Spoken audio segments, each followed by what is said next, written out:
اعوذ باللہ من الشیطان الرجیم بسم اللہ الرحمن الرحیم۔ میری محترم ماں اور پیاری بہنوں، السلام علیکم۔ آج ہم تلاوت کریں گے اپنے اگلے سبق کی، جو کہ ہے آیت نمبر 149 اور 150۔ انشاءاللہ تلاوت کرتے ہیں۔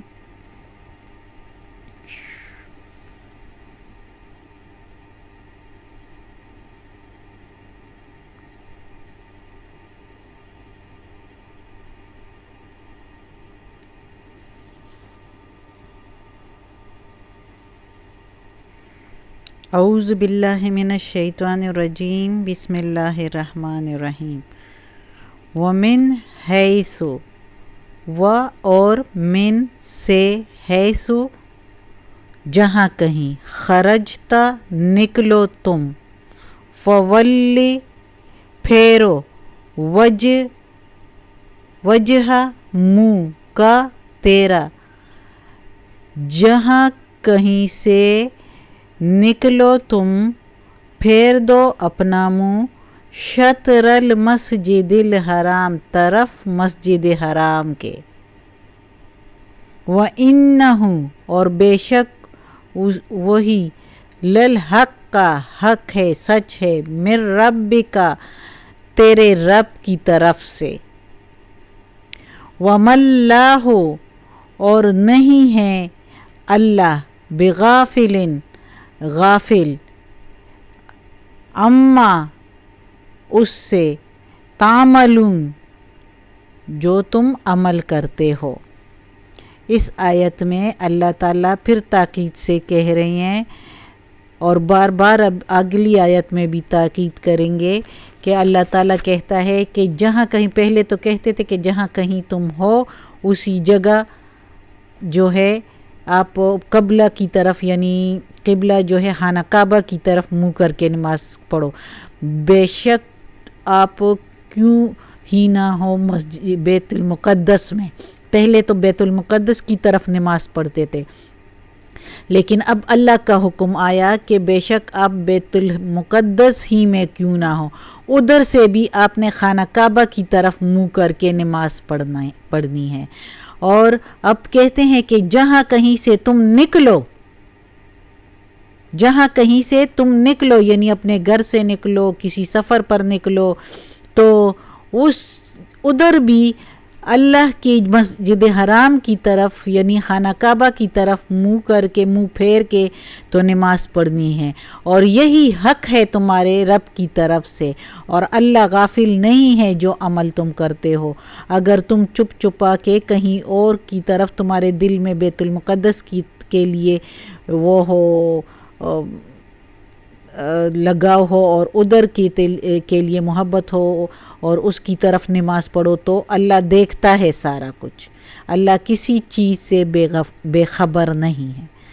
تو اللہ تعالیٰ کہتا ہے کہ جہاں کہیں سے نکلو یعنی سفر میں بھی ہو تو تب بھی خانہ کعبہ کی طرف نماز پڑھو، اور اسی کی طرف جو ہے یہ نماز پڑھنا جو ہے وہ حق ہے، تیرے رب کی طرف سے ہے، یہ رب نے حکم دیا ہے، اللہ تعالیٰ نے حکم دیا ہے، اور اللہ کی فرما برداری کرنی چاہیے۔ وَمِنْ حَيْثُ خَرَجْتَ، اگلی آیت میں پھر ہے وَمِنْ حَيْثُ خَرَجْتَ، جہاں کہیں سے تم نکلو، فَوَلِّ پھیر دو، موڑ دو، وجہ کا منہ تیرا، شطر المسجد الحرام، طرف مسجد حرام کے۔ پھر اللہ تعالیٰ تاکید سے دوبارہ کہہ رہے ہیں، دوبارہ اس لیے تاکید کر رہے ہیں کہ پکی بات ہے، اسی پر ایسے ہی کرنا ہے، اس میں کوئی لچک نہیں ہے کہ آپ ادھر ادھر ہوں۔ تو کوئی اگر منافقت کرے تو اس میں اللہ تعالیٰ کہتا ہے کہ کچھ بھی ہو، خانہ کعبہ کی طرف جو ہے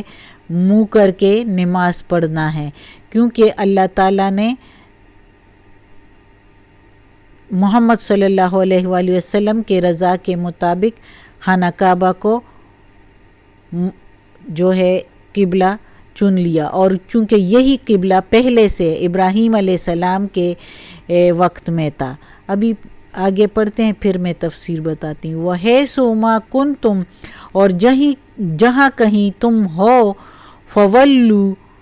پھیر دو، وجوہکم، اپنے منہوں کو، شطرہ، اسی کی طرف، یعنی مسجد حرام کی طرف، لِأَلَّا، تاکہ نہ رہے، تاکہ لا نہ، یکونو ہو، للناس، لوگوں کے لیے، علیکم، اوپر تمہارے، علی اوپر، کم تمہارے، حجتن، جھگڑا، لڑائی یا حجت۔ جہاں کہیں تم ہو، پھیرو اپنا منہ اسی کی طرف، یعنی خانہ کعبہ کی طرف، تاکہ نہ رہے کسی لوگوں کو اوپر تمہارے کوئی حجت، کوئی جھگڑا۔ اِلَّا الَّذِينَ، مگر وہ لوگ، ظلموا، جو ناانصاف ہے، منہم، ان میں سے۔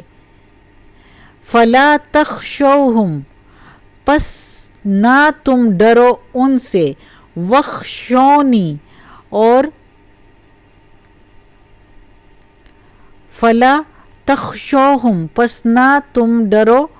ان سے، وَاخْشَوْنِی، اور ڈرو مجھ سے، اللہ تعالیٰ کہتا ہے۔ وَلِأُتِمَّ، اور تاکہ تمام کر دوں، نعمتی، اپنی نعمتیں، علیکم، اوپر تمہارے، وَلَعَلَّکُمْ، اور لعل، تاکہ تم پر، تہتدون، راہ پاؤ، تاکہ تم ہدایت پاؤ۔ اب اس آیت میں اللہ تعالیٰ پھر تاکید کر رہے ہیں کہ جہاں کہیں سے تم نکلو تو خانہ کعبہ کی طرف ہی منہ پھیر کے نماز پڑھو، اور جہاں کہیں تم ہو تو ادھر بھی تم منہ اپنا اسی یعنی خانہ کعبہ کی طرف ہی پھیر لو، تاکہ کسی کو حجت نہ رہے، کوئی جھگڑا نہ کرے کہ کوئی تو اس طرف نماز پڑھ رہا ہے، کوئی اس طرف نماز پڑھ رہا ہے۔ اب یعنی یہ حجت یہودیوں اور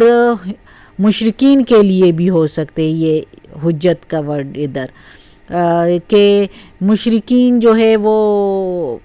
ہے وہ بھی ابراہیم علیہ السلام کا قبلہ ان کے اس میں تھا، وہ اس کی طرف منہ کر کے تو عبادت کیا کرتے تھے مشرکین جو بھی تھے ادھر مکہ میں، تو تاکہ وہ ان کو بھی حجت نہ رہے، اور وہ اکثر یہی کہتے، کہیں وہ یہ نہ کہے، وہ تو کہتے ہوتے تھے، یعنی ان کی بھی بات یہ تھی کہ ابراہیم علیہ السلام تو ہم اس کے مذہب، اس کے دین پر ہے۔ تو اللہ تعالیٰ نے کہا کہ خانہ کعبہ کی طرف اس کے دین پر وہ ہے جو کہ ایک طرف کا ہو، تو مشرکین تو بتوں کو بھی مانتے تھے۔ تو اللہ تعالیٰ کہتا ہے کہ یہ جو امت ہے محمد صلی اللہ علیہ وآلہ وسلم کی امت، یہ ابراہیم کی اس پر دین پر ہے، اور ابراہیم علیہ السلام کا قبلہ جو تھا وہ مسجد حرام تھا، اور اب محمد صلی اللہ علیہ وسلم کا بھی قبلہ اللہ تعالیٰ نے مسجد حرام ٹھہرایا، اور دوسرے یہودی تھے جن کا قبلہ پہلے ہم یوز کرتے تھے، ہم اسی کی طرف منہ کر کے نماز پڑھتے تھے محمد صلی اللہ علیہ وسلم، لیکن جب حکم آیا اور اللہ تعالیٰ نے محمد صلی اللہ علیہ وسلم کی دل کی بات سنی تو خانہ کعبہ کو جو ہے وہ قبلہ بنایا، تو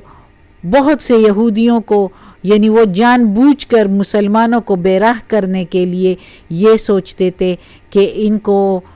بے راہ کس طرح کریں، تو وہ یہی کہتے تھے کہ پہلے تو ہماری طرف نماز پڑھتے تھے، اور اب جو ہے خانہ کعبہ کی طرف پھیر دیے منہ، تمہارے نبی کا تو جو دل چاہتا ہے وہ کرتا ہے، اللہ تو یہ اللہ کا نبی نہیں ہے، نعوذ باللہ، اس طرح کی باتیں کرتے تھے۔ تو اللہ تعالیٰ نے قرآن مجید میں بار بار تاکید کی کہ ان کی باتوں پر نہ جاؤ کہ کوئی تو اس کو ان کے کہنے پر ان کا قبلہ یوز کرے، اور کوئی جو ہے وہ پکے مسلمان تو ظاہر ہے اللہ کا حکم مانیں گے، وہ تو کعبہ کی طرف ہی نماز پڑھیں گے۔ تو اس لیے اللہ تعالیٰ کہتے ہیں کہ ان کو کسی کو حجت نہ ملے، کسی کو جھگڑے لڑائی کی بات نہ ملے۔ اور دوسرے یہ حجت اس لیے بھی ہو سکتا ہے کہ مسلمانوں کا آپس میں دیکھو، ایک ملک میں جو ہے کسی کا قبلہ جو ہے مغرب میں ہے، کسی دوسری کنٹری سے جو ہے ان کا قبلہ مشرق میں ہے، خانہ کعبہ کی طرف، مشرق خانہ کعبہ ان کی مشرق میں ہے تو وہ مشرق کی طرف پڑھیں گے۔ تو اس لیے کہ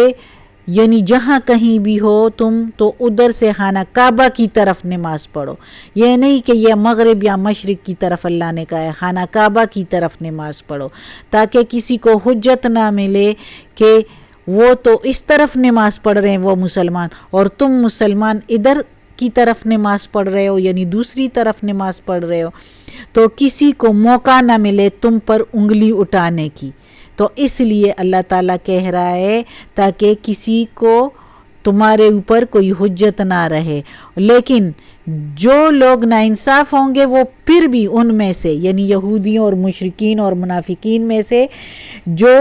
ظالم ہوں گے، جو ناانصاف ہوں گے، وہ پھر بھی باتیں کریں گے، لیکن تم ان سے نہ ڈرو۔ فلا تخشوہم، تم ان سے نہ ڈرو، ان کی باتوں میں نہ آؤ، ان کی باتوں سے مت ڈرو، ان کے تانے دھمکیوں سے نہ ڈرو، وخشونی، اور مجھ سے ڈرو کہ میں نے جو حکم دیا ہے اس کی فرما برداری کرو۔